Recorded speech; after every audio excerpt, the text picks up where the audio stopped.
大家好，我是 KNY Art School 的 Y 老师。今天呢，我们来画一个非常简单的水彩，只画这个苹果和番茄。那么第一步呢，我们要来观察，理解一下物体的结构和前后关系。然后呢，我们要看一下这个光源它是从哪里来的，是什么样类型的光源，是点光源呢，还是面光源？那么这张图里面我们可以看到它是一个面光源，所以它的投影啊、阴影是会比较软的。在对你要画的物体进行细致的观察，以及对整个光影有所了解之后呢，我们就可以开始画一个草图。在这个草图中，我们只需要画出轮廓线和前后的关系即可，不需要画太多的细节。好，打完草稿我们就可以开始画了。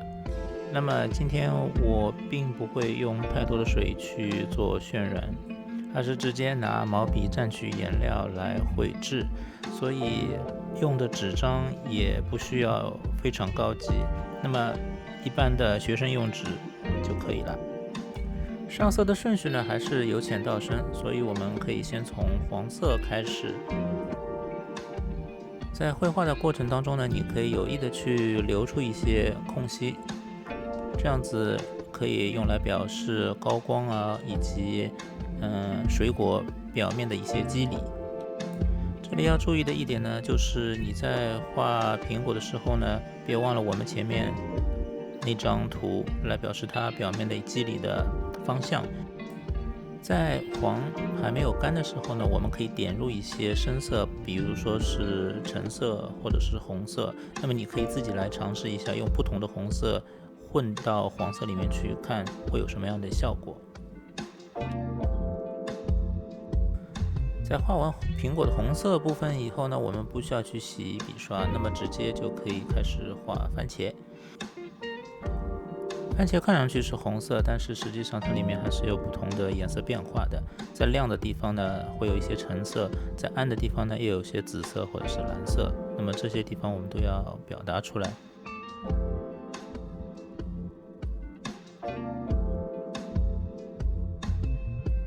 趁着红色还没有干的时候呢，我们就可以点入一点点的紫色或者是蓝色，来表示这个暗部。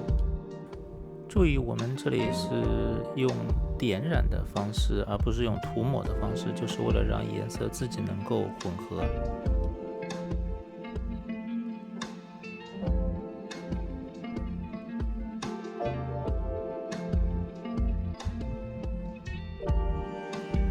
然后在高光部分，我们可以点入一些黄色，并用干净的笔刷吸掉一部分的红色颜料。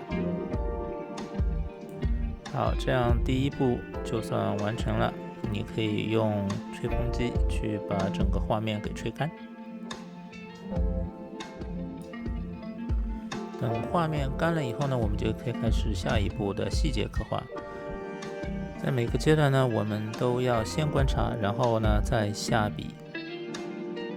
比方说这个苹果的梗，它呢不是黑色的，那么也不是绿色的。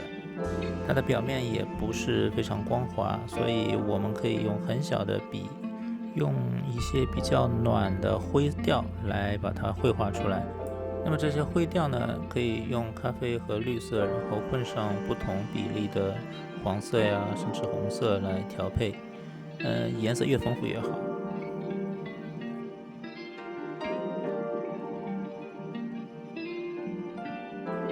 因为我们这个光源呢，它是散射的一个光，所以它的阴影也是非常软的。可以先用湿笔刷来涂一下阴影的部分，然后再点入一点点暖灰色，让它自己慢慢的晕开就可以了。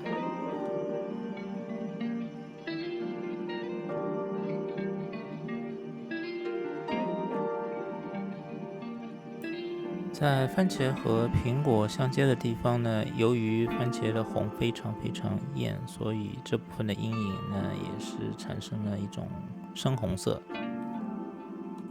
到这里呢，这幅画就基本完成了。但是如果你愿意的话呢，你还是可以继续下去来尝试一下怎么样表现苹果的肌理。对于静物写生，还是那句话，要仔细观察，观察的越细致，你的收获越多。